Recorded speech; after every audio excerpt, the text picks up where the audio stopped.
जय हिंद। आपका बायोलॉजी चल रहा था और बायोलॉजी में आपको ब्लड बता दिए थे। ब्लड के बाद आपका रेस्पिरेटरी सिस्टम बताना है, श्वसन तंत्र। श्वसन तंत्र क्या होता है वो भी आपको बताएंगे। श्वसन तंत्र में कहाँ कैसे होता है, क्या होता है, नहीं होता है, सब आपको हम बताएंगे, डिटेल में बताएंगे। ठीक है, आप लोग बहुत ध्यान देके पढ़िए और बाकी आप लोग समझिए, आप लोगों को अच्छे से बताया जाएगा।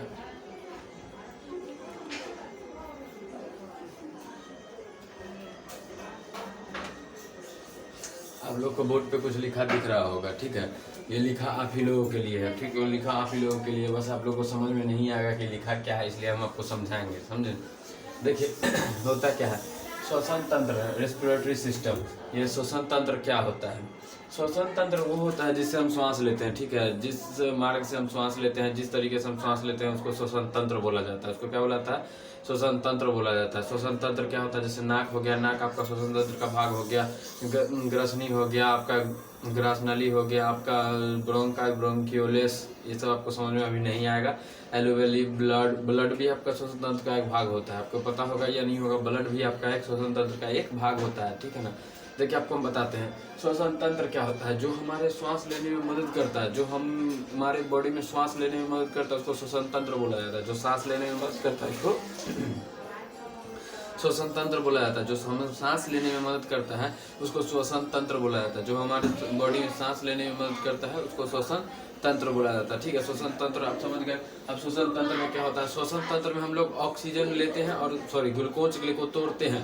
ग्लूकोज को तोड़ेंगे किसको? CO2 के रूप में और H2O के रूप में। CO2 क्या होता है? कार्बन डाइऑक्साइड और जल।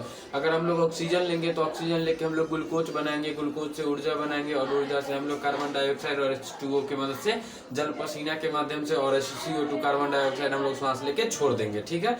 आप लोग को समझ आ रहा है। देखिए यहाँ आप लोग ये ग्लूकोज लिए, ये हो गया आपका ग्लूकोज।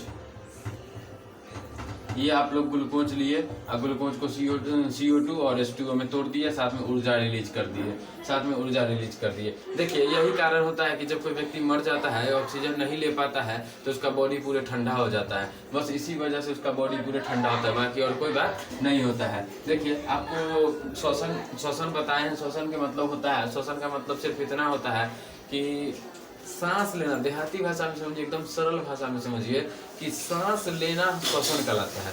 सांस लेना श्वसन कहलाता है, और कुछ नहीं है, बस सांस लेना श्वसन कहलाता है। सांस लेना श्वसन कहलाता है। अगर हम सांस ले रहे हैं तो श्वसन कहला रहे हैं, और सांस लेने में जो हमको मदद कर रहा है वो श्वसन तंत्र कहलाएगा। सांस लेने में जो मदद करेगा वो श्वसन तंत्र कहलाएगा। ध्यान से सुनिए, देखिए सांस ले रहे हैं श्वसन कहला रहा है, सांस लेने में कोई अगर हेल्प कर रहा है श्वसन तंत्र कहला रहा है। बस इतना ही है, और ज्यादा कुछ नहीं है, ठीक है। श्वसन तंत्र में आपको ग्लूकोज लिया जाता है, ग्लूकोज को CO2 और H2O में तोड़ा जाता है और साथ ही ऊर्जा रिलीज किया जाता है, ठीक है। इसमें भी आपको कोई दिक्कत नहीं होना चाहिए।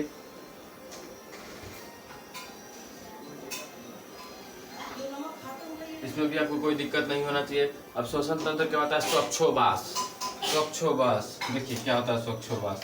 श्वसन तंत्र के बाद आता है आपका स्वच्छोबास। श्वसन तंत्र क्या होता है? स्वच्छोबास। श्वास लेते हैं ना, श्वास लेने और छोड़ने की क्रिया को स्वच्छोबास कहा जाता है। श्वास लेने और छोड़ने की क्रिया को स्वच्छोबास कहा जाता है। श्वास लेने और छोड़ने की क्रिया को क्या कहा जाता है? स्वच्छोबास कहा जाता है। देखिए श्वास लेने और छोड़ने की क्रिया को स्वच्छोबास कहा जाता है। श्वास लेने और छोड़ने की क्रिया को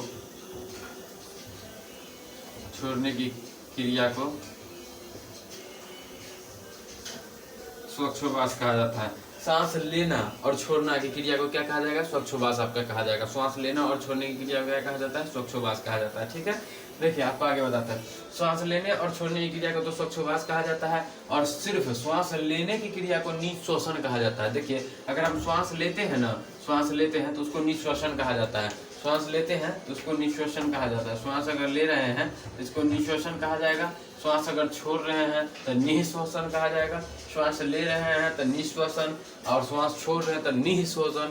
श्वास ले रहे हैं तो निःश्वसन और श्वास छोड़ रहे हैं तो निःश्वसन। देखिए ध्यान से देखिए, दोनों में कुछ का अंतर नहीं है, बस एक फुल स्टॉप का अंतर है। ये पूर्ण कोची बोलते हैं इसको, जो भी है निह का अंतर है, नी का थोड़ा जोर देके बोल रहा है। देखिए श्वास अगर लेंगे तो निःश्वासन, श्वास अगर छोड़ेंगे तो निःश्वासन, श्वास अगर लेंगे तो निःश्वासन, श्वास अगर छोड़ेंगे तो निःश्वासन। और श्वास लेना और छोड़ना दोनों आएगा श्वासोच्छ्वास के अंदर में। और श्वासोच्छ्वास आपका दो टाइप का होता है, श्वासोच्छ्वास आपका दो टाइप का होता है, एक होता है निःश्वासन, एक होता है आपका निःश्वासन। श्वासोच्छ्वास आपका दो टाइप का होता है, एक होता है निःश्वासन और दूसरा होता है निःश्वासन।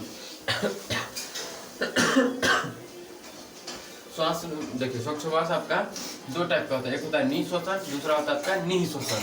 निःश्वासन मतलब सांस लेना, निःश्वासन मतलब सांस छोड़ना। निःश्वासन मतलब सांस लेना, निःश्वासन मतलब सांस छोड़ना। अब देखिए सांस लेंगे तो सांस लेने में बोलता है ऑक्सीजन लिया है, कार्बन डाइऑक्साइड लिया है, नाइट्रोजन लिया है, ये तो समझ गया कि लिया है, लेकिन कितना कितना परसेंट लिया है ये तो हमको नहीं पता है। अब देखिए हम आपको यही बताते हैं, अगर हम सांस ले रहे हैं, अगर हम सांस ले रहे हैं निःश्वासन कर रहे हैं, अगर हम सांस ले रहे हैं निःश्वासन कर रहे हैं तो उसमें हम 21% ऑक्सीजन लेंगे, उसमें हम 21% ऑक्सीजन लेंगे, 0.03% कार्बन डाइऑक्साइड लेंगे, 0.03% कार्बन डाइऑक्साइड लेंगे और 78% आपका नाइट्रोजन लेंगे, और 78% आपका नाइट्रोजन लेंगे। देखिए आप लोग कहते हैं कार्बन डाइऑक्साइड सांस लेने में हम सिर्फ सांस छोड़ते हैं, लेकिन कार्बन डाइऑक्साइड सांस लेते वक्त ही लेते हैं, बस थोड़ा कम मात्रा में लेते हैं, 0.03% कार्बन डाइऑक्साइड लेते हैं। और छोड़ते कितना परसेंट है, छोड़ते देखिए निःश्वासन करते हैं, निःश्वासन तो हम लोग ऑक्सीजन लेते हैं, कार्बन डाइऑक्साइड लेते हैं, नाइट्रोजन लेते हैं। ऑक्सीजन लेते हैं, कार्बन डाइऑक्साइड लेते हैं, नाइट्रोजन लेते हैं। ऑक्सीजन 21% लेते हैं, कार्बन डाइऑक्साइड 0.03% लेते हैं और नाइट्रोजन 78% लेते हैं। खींचने टाइम, निःश्वासन करने टाइम, खींचने टाइम, निःश्वासन करने टाइम, और निःश्वासन करने टाइम मतलब छोड़ने टाइम में हम लोग ऑक्सीजन 17% छोड़ते हैं, कार्बन डाइऑक्साइड 4.6% छोड़ते हैं और नाइट्रोजन 78% छोड़ते हैं। इसमें भी आपको कोई दिक्कत नहीं होना चाहिए, ठीक है। देखिए आपका श्वसन तंत्र में कहा जाता है कि सांस लेने की क्रिया को श्वसन कहते हैं, सांस लेने की क्रिया को श्वसन कहते हैं। और जो सांस लेने में मदद करता है, सांस लेने में जैसे नाक से खींचे, नाक क्या होगा, श्वसन तंत्र हो गया, अंदर गया, कंठ में गया, ग्रासनली क्या हो गया, श्वसन तंत्र हो गया, ग्रासनी श्वसन तंत्र हो गया, नासिका छिद्र मतलब नाक का छिद्र श्वसन तंत्र हो गया। नाक के छिद्र के पीछे यहाँ पे एक कपाट लगा हुआ होता है, इसके पीछे इसके अंदर यहाँ पे एक कपाट लगा हुआ होता है, उसको क्या बोलते हैं, नासिका कपाट बोलते हैं उसको क्या बोलते हैं, नासिका कपाट बोलते हैं उसको। नासिका छिद्र, नासिका कपाट ये सब होता है। देखिए श्वसन, सांस लेना श्वसन कहलाता है, और सांस लेने में जो जो हमारी मदद करेगा, जो जो मतलब पार्ट हमारी मदद करेगा बॉडी का, उसको श्वसन तंत्र बोलते हैं। श्वसन तंत्र में आपको ग्लूकोज बनाया जाता है, ऑक्सीजन वगैरह लेके ग्लूकोज बनाया जाता है। अब ग्लूकोज को तोड़ दिया जाता है, तोड़ा किसमें जाता है, CO2 और H2O में ग्लूकोज को तोड़ा जाता है। आपका मान के चले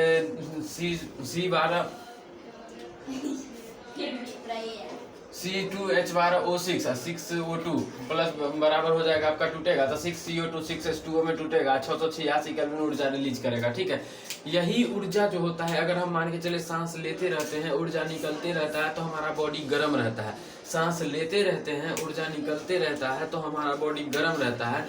लेकिन अगर हम मान के चले सांस लेना छोड़ देते हैं, ऊर्जा रिलीज नहीं हो पाता है तो हमारा बॉडी ठंडा हो जाता है, हमारा बॉडी क्या रहता है, ठंडा हो जाता है। और जिससे आदमी अगर मर जाता है तो देखिएगा उसका बॉडी ठंडा हो जाएगा, एकदम उसका बॉडी ठंडा हो जाएगा। ये आप लोग भी गेस किए होंगे और आप लोग भी ये देखे होंगे, ठीक है ना। देखिए आगे देखिए, आपका जो एक कोशिकीय जीव होगा, एक कोशिकीय जीव सांस किस मदद से लेगा, एक कोशिकीय जीव आपका विसरण विधि से सांस लेगा, जलीय जीव आपका गिल्स से सांस लेगा, कीट आपका श्वास नली से सांस लेगा, टेडपोल आपका गिल्स से सांस लेगा, निष्क्रिय मेढक आपका त्वचा से सांस लेगा, बिच्छू बुक्कल लंग्स से सांस लेगा, मानव फेफड़ा से सांस लेगा।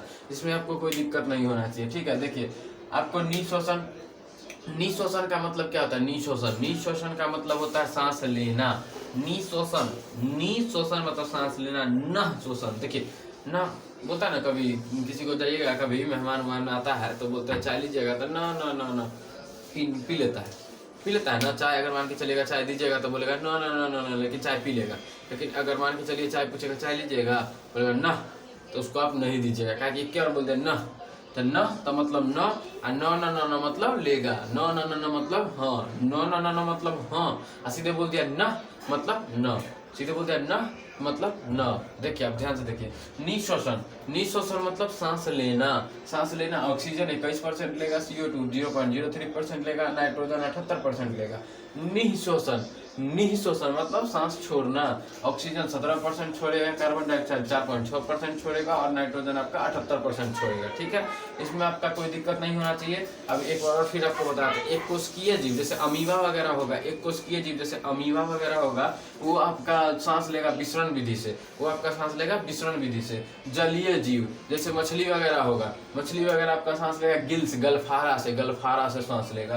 कीट वगैरह होगा मतलब चींटी वगैरह होगा, कीड़ा मकोड़ा होगा, वो सब सांस नली से सांस लेगा, उसके पास सांस नली है, वो नली होता है, उससे सांस लेगा। उसके बाद टेडपोल मतलब मेढक का बच्चा, टेडपोल मेढक का बच्चा, मेढक का बच्चा आपका गिल्स से सांस लेगा। निष्क्रिय मेढक, निष्क्रिय मेढक का मतलब बड़ा वाला जो एक मेढक होता है वो आपका त्वचा से सांस लेगा। और एक होता है बिच्छू, बिच्छू किससे सांस लेगा, बिच्छू आपका बुक्कल लंग से सांस लेगा, बिच्छू आपका बुक्कल लंग से सांस लेगा, बिच्छू आपका बुक्कल लंग से सांस लेगा। और मानव, मानव किस चीज से सांस लेगा, आपको भी पता है कि मानव आपका फेफड़ा से सांस लेता है, मानव आपका फेफड़ा से सांस लेता है। इसमें कोई दिक्कत नहीं होना चाहिए। इसका स्क्रीनशॉट लेना है तो स्क्रीनशॉट ले लीजिए।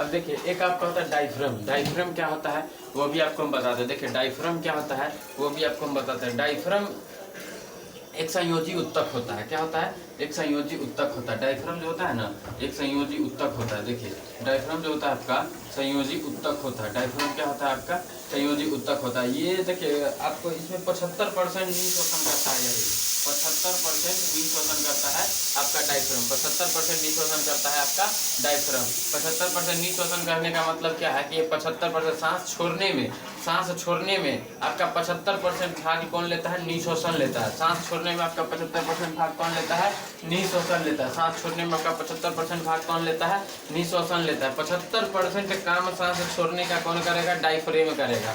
75% सांस छोड़ने का काम कौन करेगा, डायफ्राम करेगा। 75% आपका सांस छोड़ने का काम कौन करेगा, डायफ्राम करेगा। ठीक है ना, इसमें कोई दिक्कत नहीं है, इसमें आपका कोई दिक्कत नहीं है। उसके बाद आपका देखिए डायफ्राम जो होता है, डायफ्राम गर्भवती महिलाओं में जो प्रेग्नेंट लेडीज रहती है, प्रेग्नेंट लेडीज में सांस जो छोड़ता है उसमें सबसे पहले डायफ्राम बहुत महत्वपूर्ण भूमिका निकालता है, बहुत महत्वपूर्ण भूमिका निभाता है। प्रेग्नेंट लेडी में डायफ्राम अगर नहीं रहेगा तो दिक्कत हो जाता है, समझे ना। प्रेग्नेंट लेडी में अगर डायफ्राम नहीं रहेगा तो बहुत बड़ा दिक्कत हो जाता है। प्रेग्नेंट लेडी में अगर डायफ्राम आपका नहीं रहेगा तो बहुत बड़ा दिक्कत हो जाता है। ठीक है, देखिए आपको बता दें दिक्कत कैसे हो जाता है। दिक्कत आपका इसलिए हो जाता है क्योंकि अगर डायफ्राम नहीं रहेगा, डायफ्राम जो होता है उदर गुहा के ऊपर, उदर गुहा के ऊपर और वक्ष गुहा के नीचे। वक्ष गुहा क्या होता है और उदर गुहा क्या होता है, ये दोनों आपको हम बताते हैं। देखिए वक्ष गुहा आपका हो जाएगा फेफड़ा, वक्ष गुहा आपका हो जाएगा फेफड़ा, अब उदर गुहा हो जाएगा आपका पेट। फेफड़ा से नीचे और पेटवा से ऊपर रहेगा। मान के चले प्रेगनेंसी आदमी का आएगा, प्रेगनेंसी पेट में बेबी होगा, अगर बेबी होगा तो बढ़ेगा, पेट बढ़ेगा तो पेट ऊपर जाएगा तो चपा जाएगा तो सांस लेने में तो आपका बनेगा नहीं। तो उसमें डायफ्राम जो रहता है, डायफ्राम वो बहुत महत्वपूर्ण भूमिका निभाता है। आपका डायफ्राम जो होता है वो बहुत महत्वपूर्ण भूमिका आपका निभाता है। ठीक है, सांस लेने में। और ये एक बात और बताते हैं, देखिए ये जो होता है ये संयोजी उत्तक होता है, ये 75% आपका निःश्वासन का काम करता है। ठीक है, ये वक्ष गुहा के नीचे और उदर गुहा के ऊपर होता है। लिखिए देते हैं, आप लोग का कोई भरोसा नहीं है, यार भूल जाएगा, बोलेगा बताए नहीं किए सही वाला वक्ष गुहा वाला। ये वक्ष गुहा के नीचे, वक्ष गुहा के नीचे और उदर गुहा के ऊपर होता है, उदर गुहा के ऊपर होता है, उदर गुहा के ऊपर होता है। इसमें कोई दिक्कत है, इसमें कहीं कोई दिक्कत है, इसमें आपको दिक्कत नहीं होना चाहिए। ये एक संयोजी उत्तक होता है। संयोजी उत्तक आपको हम बताए थे, याद कीजिए उत्तक के टिश्यू एंड स्केलेटन पढ़ाए थे, उसमें आपका हम संयोजी उत्तक बताए थे। ध्यान से पढ़िएगा, सब कुछ समझ में आएगा। आप लोग ध्यान देते नहीं है, कुछ समझ में आता नहीं है, फिर आगे बढ़ते हैं तो पीछे का पूछते हैं, इसी में बहुत दिक्कत हो जाएगा। ठीक है, देखिए आगे आपको हम बताते हैं। मानव में जो सांस लेने का द्वार होता है बहुत सारा रास्तों से गुजरता है। आपका सांस डायरेक्ट थोड़ी है कि डायरेक्ट आपका सीधे नाक से यहाँ सांस लिए डायरेक्ट आपका फेफड़ा में चल गया, अब ब्लड उलट में डायरेक्ट घुस गया, ऐसा नहीं होता है। ठीक है, आपका जो सांस लेते हैं उसमें बहुत मतलब आपका दिक्कत आता है। ठीक है, सांस लेने में आपका पहले नासिका छिद्र में जाएगा, उसके बाद नासिका कपाट में जाएगा, उसके बाद आपका सांस जाएगा गला में, मतलब ग्रासनली लाइरिंग्स में जाएगा, उसके बाद थायरिंग्स में जाएगा। लाइरिंग्स क्या होता है, लाइरिंग्स आपका होता है ग्रासनी, सॉरी ग्रासनी में जाएगा, उसके बाद लाइरिंग्स में जाएगा। लाइरिंग्स क्या होता है? लाइरिंग्स आपका श्वसन तंत्र होता है। लाइरिंग्स आपका साउंड बॉक्स होता है। साउंड बॉक्स कहने का मतलब ये कि जब बोलते हैं हाँ, तो आवाज़ कहाँ से निकलता है? आवाज़ लाइरिंग्स से निकलता है। आवाज़ आपका लाइरिंग्स से निकलता है। और ग्रास में फायरिंग्स क्या होता है? फायरिंग्स आपका लाइरिंग्स के नीचे होता है। फायरिंग्स आपका लाइरिंग्स के नीचे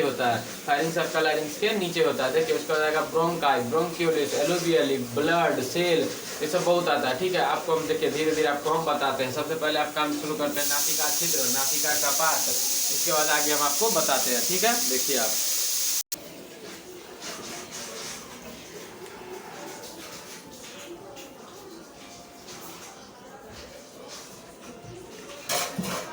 देखिए आपका नासिका छिद्र जो होता है, आपका नासिका छिद्र कुछ नहीं होता। नासिका छिद्र बस नाक का जो छेद है इसको नासिका छिद्र बोला जाता है। नाक का जो छेद है इसको नासिका छिद्र बोला जाता है। नाक का जो छेद है इसको नासिका छिद्र बोला जाता है। और नासिका कपाट क्या आता है? तो यहाँ देखिएगा, आ करके देखिएगा पीछे वो दीवार टाइप बना रहता है।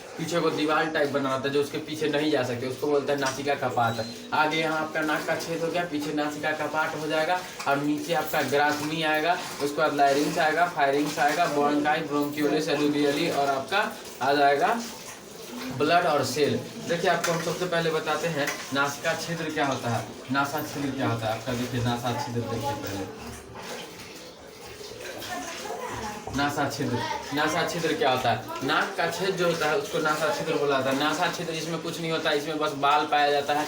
और आप जो सांस लेते हैं उसमें जो धूलकण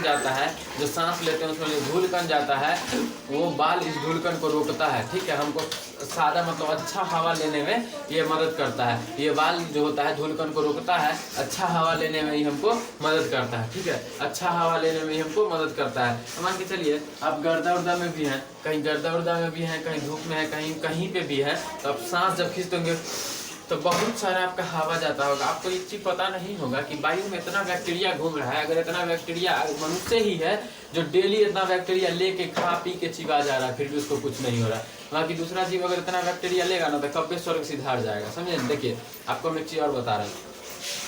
नासा छिद्र जो होता है, नासा छिद्र ये आपका जो होता है सांस लेने का काम करता है। मेन पार्ट यही रहता है। इसी से आपका ऑक्सीजन, CO2 और नाइट्रोजन अंदर जाता है। और इसमें बाल पाया जाता है। नाक में कभी देखे बाल हो जाता है, आप लोग कटवा देते हो, कटवाइएगा नहीं। वो जो होता है ना बाल, वो जो बाल होता है वो हमको शुद्ध वायु लेने में हेल्प करता है। वो बाल हमको क्या करता है? शुद्ध वायु लेने में हेल्प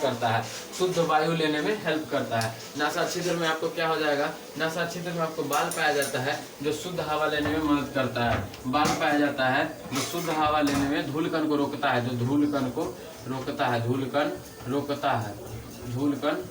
है, और शुद्ध हवा लेने में मदद करता है। नासा छिद्र के बाद आ जाता है आपका नासा कपाट। नासा छिद्र के बाद आपका आ जाता है नासा कपाट। देखिए नासा कपाट क्या होता है आपका? नासा कपाट क्या होता है आपका? नासा कपाट क्या होता है? देखिए ध्यान से दिखाते हैं आपको।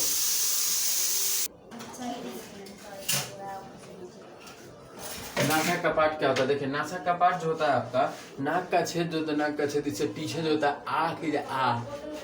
पीछे जो दिख रहा है दीवार, वो आपका नासा कपाट होता है। यहाँ जो होता है यहाँ पे आपका नासा कपाट होता है। नासा कपाट में आपको ओलोफैक्टरी लोब पाया जाता है। नासा कपाट में आपको क्या पाया जाएगा? ओलोफैक्टरी लोब पाया जाएगा। नासा कपाट में आपका क्या पाया जाएगा? ओलोफैक्टरी लोब पाया जाएगा। नासा कपाट में आपका ओलोफैक्टरी लोब पाया जाएगा। ओलोफैक्टरी लोब क्या होता है? देखिए आपको बताते हैं। जब हम सुगंध लेते हैं तो कैसा महक रहा है, क्या महक रहा है, नहीं महक रहा है, ये सब आपको ओलोफैक्टरी लोब से ही पता चलता है। क्या महक रहा है, कैसा महक रहा है, नहीं महक रहा है, ये सब आपको ओलोफैक्टरी लोब से ही पता चलता है। किससे पता चलता है? ओलोफैक्टरी लोब से। किससे पता चलता है? ओलोफैक्टरी लोब से। ओलोफैक्टरी कहाँ पाया जाता है? आपका नासा कपाट में पाया जाता है। ओलोफैक्टरी आपका नासा कपाट में पाया जाता है। कहाँ पाया जाता है? आपका ओलोफैक्टरी नासा कपाट में पाया जाता है। इसमें आपको कोई दिक्कत है? कहीं कोई दिक्कत है तो आप बताइएगा, कहीं कोई दिक्कत है तो आप कमेंट कीजिएगा। कोई भी परेशानी, कोई भी दिक्कत आपको कहीं भी लगेगा तो कमेंट कीजिएगा। नहीं अगर लगेगा वीडियो आपको अच्छा लगेगा, थोड़ा सा मेहनत कर रहे हैं हम भी, थोड़ा सा भी स्टार्टिंग पे है, थोड़ा सा और आगे जाएंगे तो आपका ऑफलाइन भी बैच खोलेंगे, ठीक है। अभी बस थोड़ा सा स्टार्ट किए तो इसलिए थोड़ा सा प्रॉब्लम आ रहा है, बाकी आपको आगे जाके बहुत अच्छा होगा। बाकी पढ़ाई आपको एकदम 110% आपको अच्छा मिलेगा गारंटी के साथ। देखिए एक चीज़ हम आपको बताते हैं, बड़ा बड़ा जो होता है ना, बताता है जो बड़ा दुकान होता है वह फीका पकवान होता है। बड़का बड़का इंस्टीट्यूट में चल जाएगा ना, नहीं भी सोचता है तो चल जाए दिल्ली मुखर्जी नगर, 1,80,000 रुपया दीजिएगा आप, फिर भी पढ़ाएगा कुछ नहीं आएगा, बकवास मार के निकल जाएगा। और जो स्ट्रगल करके निकलता है ना, स्ट्रगल उसको पता है कि भाई हम कितना गरीबी से गुजरे हैं, कितना मेहनत से पढ़े हैं, तो बच्चों को ठगना नहीं है, तो बच्चों को ठगना नहीं है, पढ़ाना है। इसके वजह से जो निकलेगा ना इधर उधर से वो अच्छा पढ़ाएगा आपको, ठीक है। देखिए आपको बता रहे हैं, नासा कपाट जो होता है इसमें ओलोफैक्टरी लॉक पाया जाता है। जो सुगंध का एहसास कराता है हमको कौन कराएगा? नासा कपाट कराएगा। सुगंध का एहसास हमको कौन कराएगा? नासा कपाट कराएगा। इसके बाद आता है आपका ग्रसनी, इसके बाद आ जाता है आपका ग्रसनी, इसके बाद आता है आपका ग्रसनी। ग्रसनी क्या होता है? ग्रसनी क्या होता है? ग्रसनी एक पाइप होता है बस जो निगल द्वार से मिला होता है। ग्रसनी एक पाइप होता है जो बस निगल द्वार से मिला होता है। ग्रसनी एक पाइप होता है जो निगल द्वार से मिला होता है। ग्रसनी एक पाइप होता है जो निगल द्वार से मिला होता है, निगल द्वार से मिला होता है। ग्रसनी एक पाइप होता है बस जो निगल द्वार से मिला होता है, और कुछ नहीं है। ग्रसनी अगर मान के चलिए नासा छिद्र से हम सांस ले रहे हैं तो सबसे पहले आपका बाल आएगा जो धूलकण रोकेगा, ठीक है। उसके बाद नासा कपाट में जाएगा तो कैसा सुगंध लिए हैं हम वो डिसाइड होगा कि क्या सुगंध रहे हैं, हम सौरभ आम सूंघ लिए हैं कि निम्न आम सूंघे हैं कि परफ्यूम सूंघे हैं, क्या सूंघ रहे हैं वो आपका पता चलेगा। उसके बाद आपका ग्रसनी में निगल द्वार आ जाएगा, आप क्या सूंघे हैं। उसके बाद आपका जाएगा निगल द्वार को, यहाँ तक की पाइप लगन है भाई, यहाँ से नीचे आता है एपिग्लोटिक्स के माध्यम से भोजन इधर चला जाता है, आप श्वास फेफड़ा में चला जाता है, ठीक है। इससे आगे आपको हम कल बताएंगे। अभी देखिए ग्रासनी निगल द्वार से मिलेगा आपको, सबसे पहले सांस लिया जाएगा। आपको बताएं सबसे पहले श्वसन तंत्र। श्वसन तंत्र क्या होता है देखिए बता रहे हैं। श्वास लेने की क्रिया को श्वसन कहते हैं, और श्वास लेने में जो जो हमको सहायता करता है उसको श्वसन तंत्र कहते हैं। सांस लेने की क्रिया को श्वसन कहते हैं, और सांस लेने में जो जो सहायता करता है उसको हम श्वसन तंत्र कहते हैं, ठीक है, श्वसन तंत्र कहते हैं।